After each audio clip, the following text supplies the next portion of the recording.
Kabe à Kamwanga, nous sommes à Kinshasa, capitale de la République démocratique du Congo, d'où nous émettons. C'est donc parti avec votre tranche de tout le jour. Zoom Eco Live, vous aurez droit à toutes les rubriques comme d'habitude, mais également dans le corps de cette tranche, vous aurez également droit à 2 invités qui vont devoir se succéder, mais aussi pour le dossier du jour, nous allons vous amener comprendre ce qu'on appelle les CAF, la zone de libre-échange, mais aussi vous aurez à suivre l'édito du jour avec Patrick Bomboka qui nous parle bien sûr de la régie des eaux, une desserte à Dondessi, les cris d'alarme de la population. Mais avant tout, suivons d'abord les nouvelles en bref.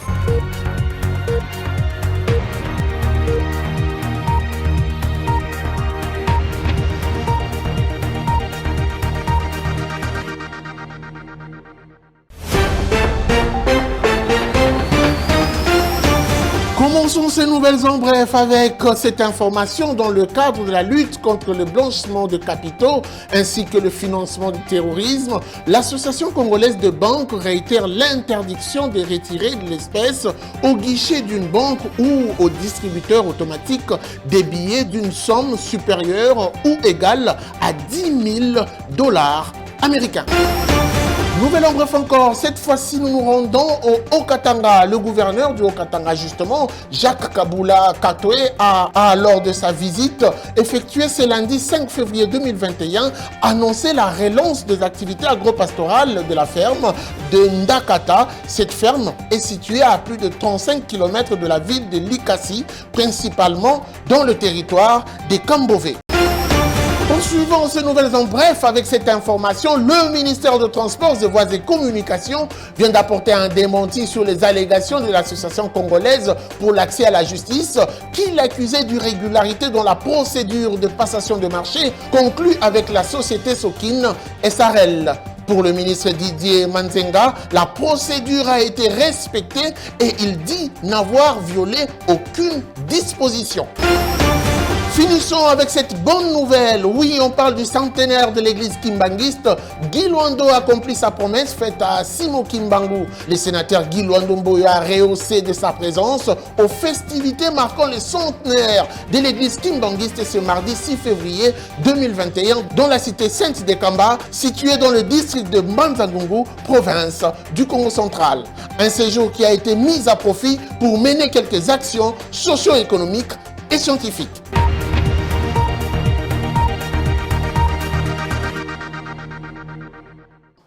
De retour sur ce plateau pour parler bien sûr de notre prochaine rubrique qui suit justement les nouvelles en bref. Il s'agit des chiffres clés. Ça se passera avec Judith Unamaka. Tout de suite.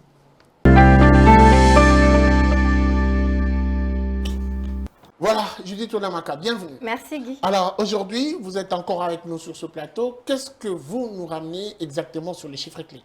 Nous vous ramenons d'abord le cours de change, les chiffres clés sur le cours de change, et ensuite des chiffres clés sur le taux d'inflation hebdomadaire en baisse de 0,06%. Très bien. Débutons par le taux indicatif de la Banque centrale du Congo, où 1 dollar vaut 1981 francs congolais, un franc CFA se coopère à 3,56 centimes et 1 euro se vaut 2340 francs congolais. Sur le marché parallèle, particulièrement au niveau de Rigini, 1 dollar vaut 2000 francs congolais. Un franc CFA se change à 3,61 centimes au moment où 1 euro s'acquiert à 2350 francs congolais. Alors votre thématique le dit assez clairement, on parle du taux d'inflation. Quel est le taux d'inflation en République démocratique du Congo? En République démocratique du Congo, justement, le taux d'inflation est encore marginal jusque-là et les variations hebdomadaires valent légèrement en dessous de 0,1%. Entre la dernière semaine de mars et la première semaine d'avril, l'inflation a légèrement baissé à 0,06%. Alors une autre question, c'est de savoir quel est le cumul d'inflation au niveau national et principalement ici à Kinshasa. D'après l'Institut national de la statistique, le cumul de l'inflation a atteint 1,119% au niveau national et 1,130% à Kinshasa. Il y a lieu d'indiquer qu'à ce rythme, les experts de la Banque centrale du Congo estiment que l'inflation se situerait à moins de 5% à fin décembre 2021 contre l'objectif de 8,8%. L'analyse fonctionnelle de l'inflation indique une légère prédominance des produits tels que les céréales, les poissons, des viandes, des fruits, des huiles et graisses, des biens et services liés à l'entretien de courant, du logement, ainsi que des produits pour les soins corporels. Les prix à la consommation sont restés relativement sages sur les marchés au cours de cette période. Cela a été conforté par l'absence des tensions sur le marché d'échange, comme pour dire qu'à ce stade, des variations inflationnistes restent marginales. Merci à vous, Madame Chiffre, Judith Unamaka, pour toutes ces précisions. C'était un plaisir d'être avec vous sur ce plateau. Merci Guy. Alors, on va poursuivre cette tranche avec la prochaine rubrique. C'est le marché Zoom Wendy, tout de suite. Salut à tous et bienvenue dans Zoom Wendy. C'est ici qu'est logée toutes les cultures congolaises et une diversité d'œuvres d'art des matières confondues. Le marché Bikeko en plein centre-ville dans la capitale congolaise. Suivons la petite histoire.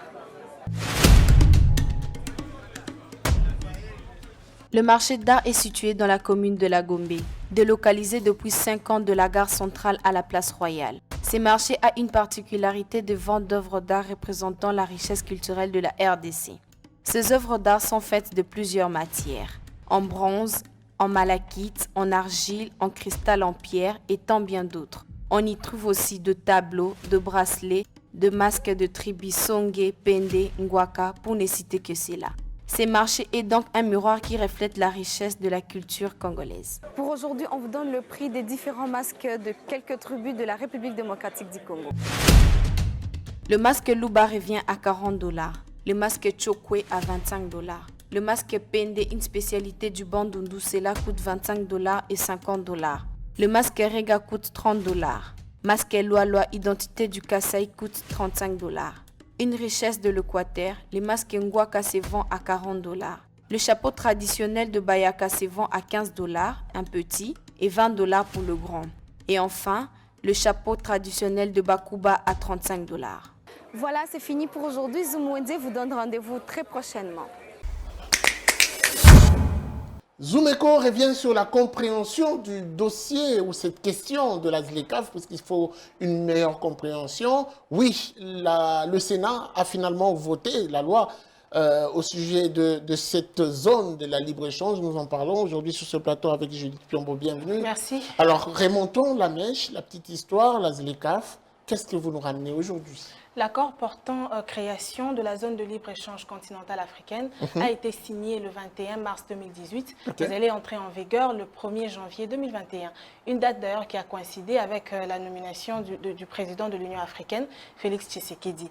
Et donc d'après un chercheur économiste congolais, Albert Lutete, les perspectives et les défis de cette réforme économique aura certainement un impact sur la situation sociale et économique du peuple congolais. Alors la deuxième question qui se pose, c'est quel est donc cet intérêt dont vous parlez qu'a la RDC en adhérant à cette zone de la libre-échange? La ZLECAf est d'un grand intérêt pour la République démocratique du Congo puisque, premièrement, il va répondre aux vœux exprimés par les Congolais dans le préambule de la Constitution du 18 février 2006 de voir tous les États africains unis et travailler en concert en vue de promouvoir et de consolider l'Union africaine à travers les organisations continentales. Mais à part ça, la ZLECAf va aussi avoir un impact important dans le secteur manufacturier et industriel, dans le tourisme aussi et la croissance économique. Autre intérêt, il y a aussi, elle représente une opportunité de susciter le développement dans le secteur agricole en République démocratique du Congo. Alors, quelle serait la meilleure stratégie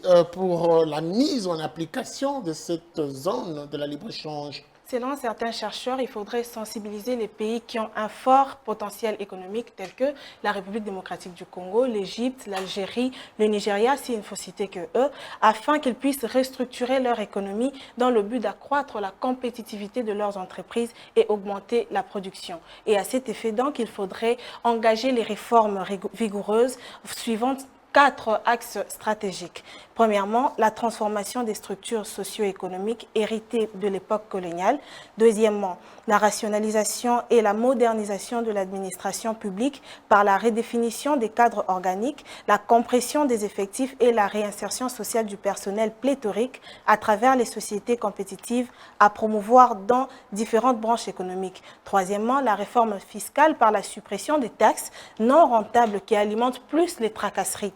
Et pour finir, la participation de l'État dans les secteurs économiques. Voilà, vous avez suivi, c'était donc le dossier avec vous, Judith Piombo. Merci pour votre disponibilité. Merci. Alors nous allons poursuivre avec une autre rubrique. Tout de suite, l'invité.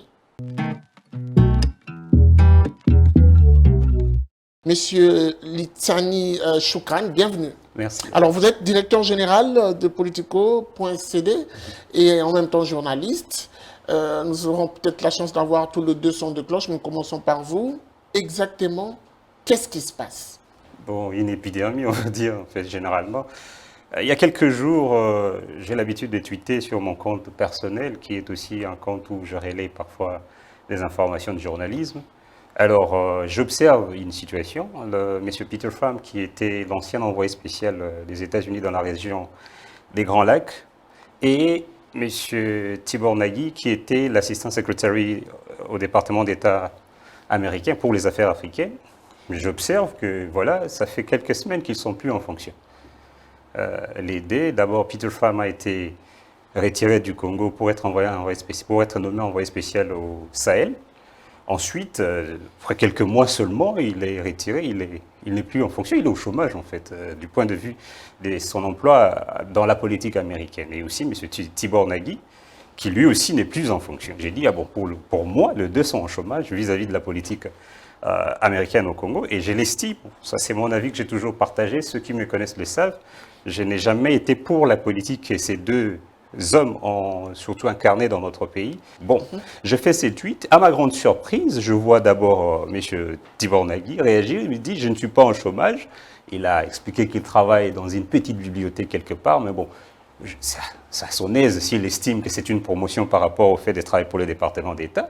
Et je lui ai répondu aussi franchement en disant « Ok, en tout cas, moi en tant que Congolais, je suis très content que vous n'ayez plus affaire avec mon pays. » Parce que j'estime qu'il a été un problème pour ces pays. Et de l'autre côté, il y a M. Peter Pham qui réagit, et ça c'est à ma grande surprise, je peux même vous le lire. Il dit « Le patron qui vous paye, entre parenthèses, et tout le monde sait qui c'est, vous a-t-il offert un bonus supplémentaire pour avoir dit cela ?» C'est-à-dire avoir tweeté sur mes propos. Donc vous êtes fait corrompre. Bon, voilà, grosso modo, voilà, en fait, c'est même pas un pot de vin, il dit les patrons qui me paient, c'est comme si j'avais un salaire quelque part. Okay. Donc je suis journaliste, patron de médias, même de manière personnelle. Nous avons, et ça c'est pour ça que je vais en justice le poursuivre, parce que nous avons affaire à un Est-ce que ceci n'est pas le prix à payer de vous être trop mêlé de leurs affaires? Est-ce qu'on ne peut pas dire, en observant vos propos, qu'il serait une sorte de petite provocation? Bon, j'ai lu ça en fait en ligne, quand on dit provocation. Notre métier, c'est quoi d'abord? Et puis, la provocation, il faut bien la définir. Quand quelqu'un, je suis appelé à commenter la vie politique, ce sont des personnages publics. Justement, mais quelle est l'information que vous avez voulu remonter en faisant ce tweet? Ils ne sont plus en fonction. Qui ne le sait pas? Officiellement connu. Je suis j'adore cette question. Qui ne le sait pas? Vous et moi l'ignorons. Ça veut dire qu'il y a toujours, les tweets a été lus par, je vais regarder, par au moins 371 personnes qui ont aimé mon tweet. Et si je regarde, des milliers d'autres ont regardé les tweets. Ça veut dire qu'à un certain moment, c'est une information. Vous et moi en tant que journaliste... Votre positionnement ne se justifie pas par les antécédents qu'il y a eu bien avant entre déjà ces deux personnalités. J'avoue, je vais être franc. En fait, ce sont deux personnalités... Vous n'aimez pas déjà leur tête? Bon, allez, ne pas aimer leur tête, c'est trop dire, même si j'ai des raisons. Pour Peter Pham, par exemple, c'est un rédacteur, je vais vraiment vous le dire, je vais le rappeler, beaucoup le savent, c'est un homme qui a écrit « There is no Congo ». Il a ouvertement appelé à ce que laisse les Congo s'écrouler et être balkanisé. Et ça, c'est un problème quand on est congolais. Vous avez réagi en tant que journaliste ou en tant que citoyen congolais? Bon, le deux, je ne peux pas m'extraire de mon corps de citoyen congolais. Vous êtes appelé à avoir une sorte de neutralité. Votre tweet a un penchant. Merci beaucoup. Quand on dit que X est en chômage, c'est déjà pas un penchant. Ensuite, quand vous dites que voilà, les journalistes doivent avoir la neutralité, ça c'est une notion dont on va toujours parler. Je l'invite devant un tribunal pour qu'il m'explique, pour qu'il prouve ce qu'il a dit. Vous avez déjà commencé la démarche? Vous avez déjà saisi la justice? Ça se fait avant la fin de cette semaine. J'irai en fait ici à Kinshasa déposer ma plainte formellement et la presse sera conviée. Et j'attendrai jusqu'à la... Vous croyez à la justice congolaise? J'ai toujours cru en la justice de ces pays. C'est une question d'abord de fierté. Et surtout, c'est notre pays. Je ne peux pas m'en référer à d'autres juridictions avant de commencer chez nous. Parce que je crois que pour une affaire aussi facile, j'insiste vraiment, aussi quelqu'un a fait des allégations, s'il ne le prouve pas, il est vraiment condamnable. Et j'espère et je le crois sincèrement que cette justice congolaise est en droit et surtout a les capacités de s'exécuter par rapport à ces genres de situations. Merci beaucoup, Monsieur Litiani Choukran, d'avoir répondu à notre invitation. Merci à vous. Alors, nous allons poursuivre cette tranche avec la prochaine rubrique tout de suite après ceci. Suivez. Bonjour.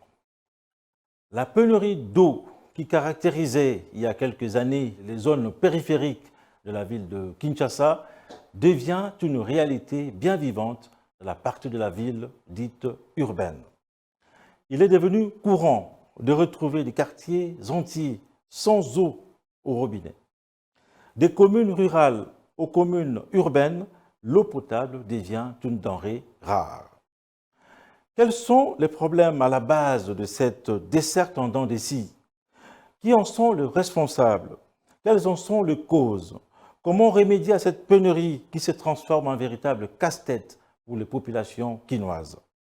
Voilà autant de préoccupations soulevées par les populations face à la quasi-inaction de l'opérateur public. La chronique Zoom Echo, dans ce numéro, capte ces cris de détresse et tente de pénétrer les raisons de cette carence devenue pratiquement endémique.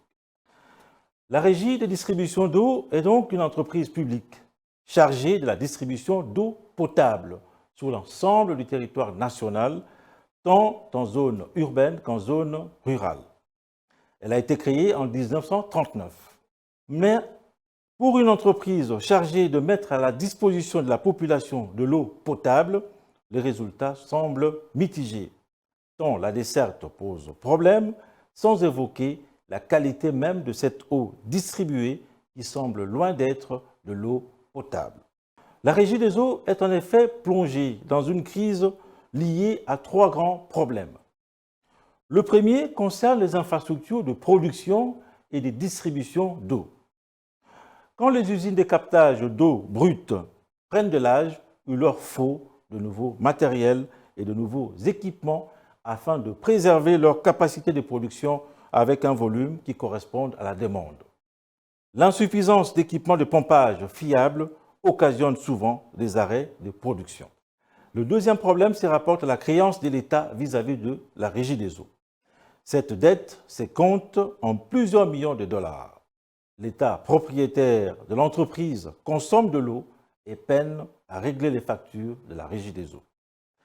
Enfin, le troisième problème est lié aux pertes dans le réseau de distribution. Ces pertes sont dues essentiellement à la détérioration des infrastructures, au fait que les institutions publiques peinent à entretenir les fuites d'eau et inévitablement, cela est dû aux réparations peu efficaces en cas de panne dans le réseau de distribution. Pour illustrer ces pertes, ce manque à gagner énorme pour la Régie des eaux, nous faisons une petite démonstration avec un seul point d'eau perdu qui coule 24/24 à la place Royale à côté des immeubles aménagés pour l'administration publique. Prenons ces bidons de 20 litres. Il s'est rempli en 32 secondes et le débit dégagé est de 0,65 litres par seconde, ce qui représente une perte moyenne de 1 620 000 litres par mois, soit 1620 mètres cubes par mois. De ce fait, lorsque nous nous servons des récentes factures de la Régie des eaux, toute consommation supérieure à 40 mètres cubes est facturée à 1531,6 francs congolais par mètre cube. Les pertes observées à la place Royale équivaudraient à 2 481 192 francs congolais hors taxe. Et lorsqu'on y ajoute la TVA, on arrive au montant total de 2 878 182,72 francs congolais, soit 1431,9 dollars de pertes par mois. Sachant qu'une maison sous l'artère principale à Lingwala paye en moyenne 92 572,64 francs congolais, cette perte représente la consommation des 31 parcelles. Ce même montant renverrait plutôt à 115 parcelles à Bandalungwa, sachant que la facture mensuelle de la Régie des eaux s'élève à 25 000 francs congolais par ménage. Remettre à flot la régie des eaux passe inévitablement par la résolution de cet ensemble de problèmes. Merci de nous avoir suivis. Comment faire pour combattre le chômage en République démocratique du Congo? Nous recevons sur ce plateau un spécialiste, coach, mais en même temps économiste qui donne le piste des solutions qui doivent, selon lui, passer prioritairement par la formation de la jeunesse. Il s'appelle Lecin Simba. Il sera avec nous tout à l'heure. Notre invité sur ce plateau, il s'appelle Monsieur Lecin Simba. Avec lui, nous allons parler bien sûr de la nécessité d'une formation de la jeunesse en République démocratique du Congo. Il a poussé ses réflexions en parlant de la lutte contre le chômage, comment s'y prendre. Monsieur Lecin, bienvenue. Merci. Alors, vous avez réfléchi autour de mécanismes pour combattre le chômage en RDC. La première question, c'est déjà celle de savoir une formation, mais quelle formation pour quel type de jeunes, justement? D'entrée des jeux, je vous remercie d'abord pour l'opportunité. La formation reste une démarche tout à fait importante, non seulement pour la jeunesse, mais je crois que pour tout le monde, même s'il faut partir de votre métier. Vous allez vous rendre compte de la personne qui peut bien s'en sortir, c'est celle qui est formée. Parce que la formation vous apporte beaucoup plus de professionnalisme, une orientation, et vous fournit des résultats escomptés. S'il faut revenir au type de formation, nos formations, la gamme que nous proposons, c'est une gamme tout à fait variée. Je parle de formations ponctuelles, des formations professionnelles. Donc, à l'instar de ce que vous connaissez, la grande institution INPP, mais nous ne sommes pas de là, mais nous sommes des dérivés pratiquement, dans une méthode de proximité, et nous tenons compte de notre environnement immédiat. Moi, je suis formateur international. J'ai eu la chance d'être formé par les Américains. Vu mon background, mon expérience professionnelle, je suis resté longtemps dans le recrutement et je me suis rendu compte que chaque fois que je recrutais, les personnes qui étaient très alléchantes, c'était des personnes qui avaient des particularités dans leur cursus. Donc, je pense que la formation professionnelle est une réponse tout à fait immédiate. Alors, selon vous, le constat, en vous entendant parler, la jeunesse congolaise n'est pas suffisamment formée. Non seulement qu'elle n'est pas formée, mais non, elle n'a pas non plus de personnes prises de la bonne volonté ou de la bonne foi. Parce que qui ne sait pas que cela reste un remède. On a besoin de formateurs qualifiés. La jeunesse congolaise est presque vouée à... C'est presque un laissé pour compte. Alors, quel est le lien que vous faites en parlant de la formation et du chômage? Parce qu'on peut être formé, mais on n'a pas de boulot. Quel est le lien, justement? Il y a un lien très étroit, parce qu'en fait, la formation professionnelle, c'est un chemin, c'est un canal. Donc, on ne sait jamais parler de 2 sans 1, on ne sait jamais parler de 3 sans 2. En fait, c'est une synchronisation, c'est un circuit intégré. On finira par devenir travailleur, sanctionné par un revenu, avoir un pouvoir d'achat lorsqu'on a quelque chose à offrir.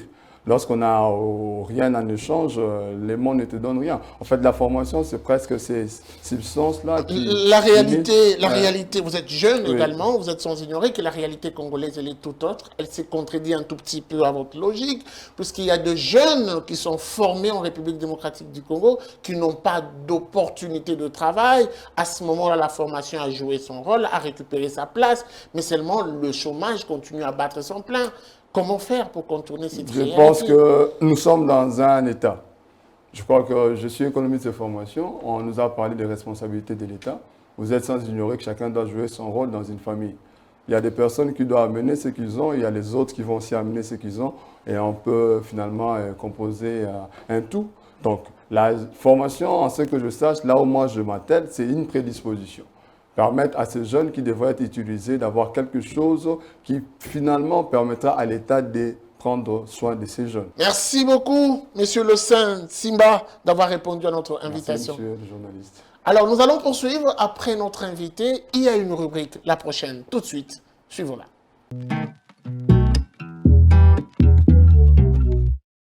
Allez, il est temps pour vous de noter les différents rendez-vous de ce mercredi 7 avril 2021. C'est tout de suite l'agenda. Bienvenue à l'agenda. Vous le savez sûrement, la 8e édition de la Semaine de la Science et des Technologies a commencé depuis le 5 avril dernier et se clôture le 17 avril prochain. Pour la journée de ce mercredi 7 avril, les formations des enseignants se poursuivent. Rappelons le thème de ces assises, art, culture et héritage. Un nouveau rendez-vous à ne pas manquer, c'est l'atelier de mutualisation et des stratégies de lutte contre toutes les formes de criminalité liées aux espèces protégées en RDC. Cet atelier débutait depuis le 6 avril et prendra fin le vendredi 9 avril 2021.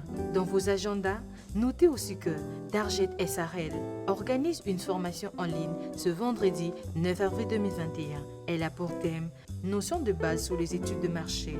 Cette formation, selon les initiateurs, a pour but d'aider les entrepreneurs à acquérir des notions sur différents types d'études à réaliser pour mieux comprendre la situation spécifique des entreprises. Notons que cette formation gratuite va se dérouler en ligne sur la plateforme Zoom. Enfin, un dernier rendez-vous, toujours en mode virtuel, c'est un webinaire organisé par l'USAID. Merci de nous avoir suivis. Au revoir.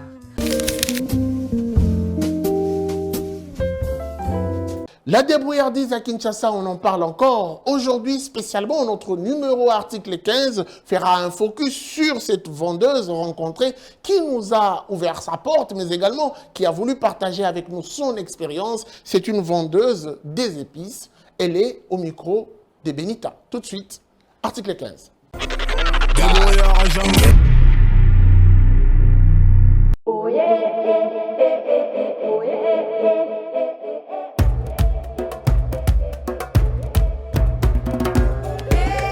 mosala oyo nabandaki yango na 84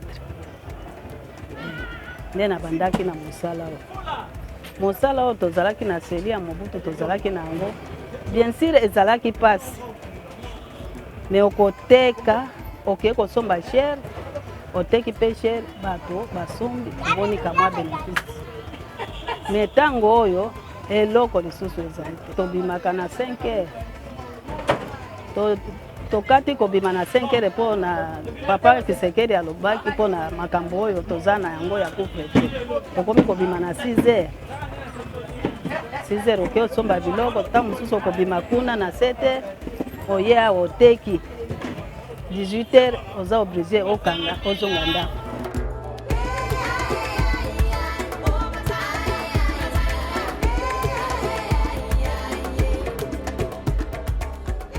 Toganyaka lisusu te toyebaka lisusu te ndenge eza donc ezalaka po soki oza na likelemba nde okomona wana me koganye mpenza oyeba yango koganye ezalaka oteki biloko esili oyebi ke nasombaki combien nasombaki tel boye na ganye combien me biloko esilaka lisusu te toza kovivre ka ndenge wana ifo ozala na likelemba nde oyeba ndenge lelo oyo ya likelemba okati ndambo osombi mwa elamba okati ndambo minervale ya bana kaka minervale tokomi kofutaka ndambo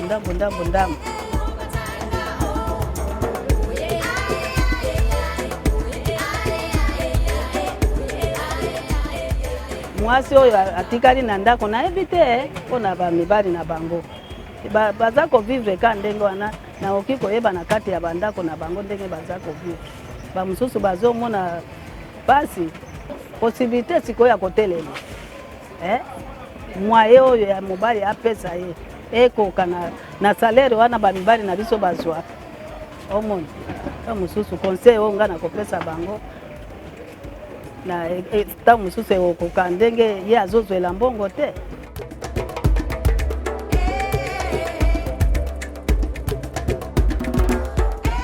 Tosengi na président makasi mama atala nano kote ya dollar biloko eza komata makasi mama biloko eza komata bamama bazosufrir. Merci de nous avoir suivis. C'était un plaisir de vous savoir nombreux. La suite, ça sera sans doute au prochain numéro avec le même plaisir. Vivez heureux, vivez sans temps. Au revoir et à très vite.